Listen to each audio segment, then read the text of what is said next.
کبھی ایسا ہوا ہے کہ آپ نے کسی کام کے لیے ہمت کی لیکن شرم کی وجہ سے رک گئے؟ کبھی کسی سے بات کرنے کی ضرورت تھی لیکن جھجک نے زبان بند کر دی؟ شرم اچھی چیز ہے، مگر یہی شرم ہماری ترقی میں رکاوٹ نہ بن جائے۔ السلام علیکم ورحمۃ اللہ وبرکاتہ۔ میرے عزیز بھائیوں اور بہنوں، یقیناً اسلام میں شرم و حیا ایمان کا حصہ ہے۔ نبی صلی اللہ علیہ وسلم نے فرمایا، الحیاء شعبۃ من الایمان، شرم ایمان کی ایک شاخ ہے، لیکن فرق یہ ہے کہ شرم و حیا برائی سے روکنے کے لیے ہے۔ جھجک اور ہچکچاہٹ اکثر انسانوں کو اچھے کاموں سے بھی روک دیتی ہے۔ گاؤں دیہات میں لوگ ایک دوسرے سے بے تکلفی سے بات کرتے ہیں۔ یہ اچھی بات ہے کہ معاشرتی تعلقات مضبوط رہیں، لیکن جب ہماری شرم اتنی بڑھ جائے کہ ہم کسی سے بات ہی نہ کر پائیں، اپنی ضرورت بیان نہ کر پائیں یا دین کی بات نہ کہہ پائیں، تو یہ شرم فائدہ نہیں بلکہ رکاوٹ بن جاتی ہے۔ ایک آدمی کے پاس خوبصورت کھجوروں کا باغ تھا۔ وہ چاہتا تھا کہ نبی صلی اللہ علیہ وسلم کو ہدیہ دے، لیکن شرم کی وجہ سے کبھی قریب نہ گیا۔ ایک دن اس نے سوچا، اگر میں نہ گیا اور موت آ گئی تو کیا ہوگا؟ اس نے ہمت کی، گیا اور وہ باغ صدقہ کر دیا۔ آج تک لوگ اس کے اجر سے فائدہ اٹھا رہے ہیں۔ سوچیں، اگر وہ شرماتا رہتا تو یہ نیکی کبھی اس کے نام نہ لکھی جاتی۔ دنیا کے ہر کامیاب انسان نے شرم توڑی ہے۔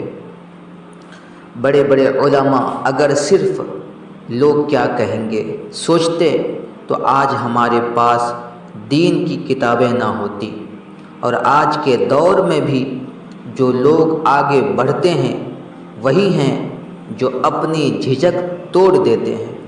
آپس میں لوگ ایک دوسرے کے ساتھ بیٹھتے ہیں، بات کرتے ہیں، کھل کر ہنستے ہیں، لیکن بعض لوگ ایسے ہوتے ہیں جو صرف کونے میں بیٹھے رہ جاتے ہیں، صرف خاموش تماشائی بن کر رہ جاتے ہیں۔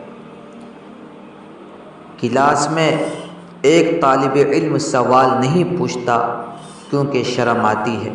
ایک دکاندار گاہک کو روکنے کی ہمت نہیں کرتا کیونکہ جھجک ہے۔ ایک انسان سلام کرنے میں بھی ہچکچاتا ہے۔ نتیجہ یہ ہے کہ تعلق کمزور ہو جاتا ہے۔ یہ سب جھجک کے نقصان ہیں۔ اگر آپ ہمیشہ چپ رہیں گے تو لوگ آپ کو بھول جائیں گے، لیکن اگر آپ کھل کر اپنی بات کریں گے تو لوگ آپ کو یاد رکھیں گے۔ زندگی کے مواقع بار بار نہیں آتے۔ نوکری کا انٹرویو ہو یا دوستوں میں اپنی رائے دینا ہو، اگر آپ اس وقت شرم کی وجہ سے خاموش رہ گئے تو یہ موقع دوبارہ نہیں ملے گا۔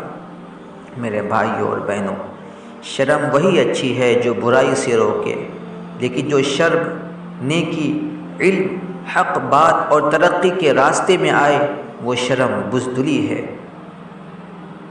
نیت درست کریں، دل میں سوچیں کہ میں یہ کام اللہ کے لیے کر رہا ہوں، نہ کہ لوگوں کے ڈر سے۔ چھوٹے قدم اٹھائیں، روزانہ کسی نئے آدمی کو سلام کریں۔ آہستہ آہستہ عادت بنے گی۔ لوگوں کو انسان سمجھیں، فرشتہ نہیں، وہ بھی آپ کی طرح سوچتے اور غلطی کرتے ہیں۔ اکیلے میں کھڑے ہو کر بولنے کی پریکٹس کریں۔ قرآن اور دعا سے مدد لیں۔ اللہ تعالیٰ نے فرمایا، رب اشرح لی صدری ویسر لی امری واحلل عقدۃ من لسانی یفقہوا قولی۔ اے میرے رب، میرا سینہ کھول دے، میرا کام آسان کر دے اور میری زبان کی گرہ کھول دے تاکہ لوگ میری بات سمجھ سکیں۔ آئیے آج عہد کریں کہ ہم ایمان والی شرم کو اپنائیں گے اور کمزوری والی شرم کو ختم کریں گے۔ اللہ تعالی ہمیں حیا بھی عطا کرے اور حق کے لیے کھڑے ہونے کی ہمت بھی عطا فرمائے۔